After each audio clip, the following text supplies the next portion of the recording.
বিটিআৰবাসী একত্ৰিত হ'ব লাগে আৰু বিটিআৰক অসমৰ ভিতৰতে আটাইতকৈ উন্নত অঞ্চললৈ ৰূপান্তৰ কৰিব লাগে। বিজেপিয়ে এনেকুৱা নহয় যে আমি ইয়াত সিট ইমানটা টাৰ্গেট আছে। আমাৰ টাৰ্গেট বুলি একো নাই। ৰাইজৰ ওচৰত আহিছোঁ, ৰাইজে আমাক যি মৰম কৰে আৰু ৰাইজে আমাক মৰম নকৰিলেও আমাৰ বেয়া পাবলগীয়া কথা নাই। ইয়াত আমি ইলেকশ্যনটো এইকাৰণেই খেলিছোঁ যে বিজেপি মাজত থাকিলে সকলোৰে সহায় হ'ব। CM কোন দলৰ অগ্ৰাধিকাৰ দিব? ইয়াতে ইলেকশ্যনৰ ৰিজাল্ট ডিক্লেয়াৰ হোৱা নাই, কেণ্ডিডেট অহা নাই, এতিয়া এইবিলাক কথা পাতি কি লাভ হ'ব?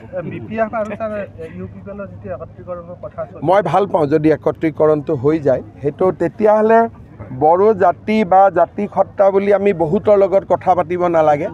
তেতিয়া এটা দলেই বড়ো বা আন সকলো জাতিক প্ৰতিনিধিত্ব কৰিব পাৰিব।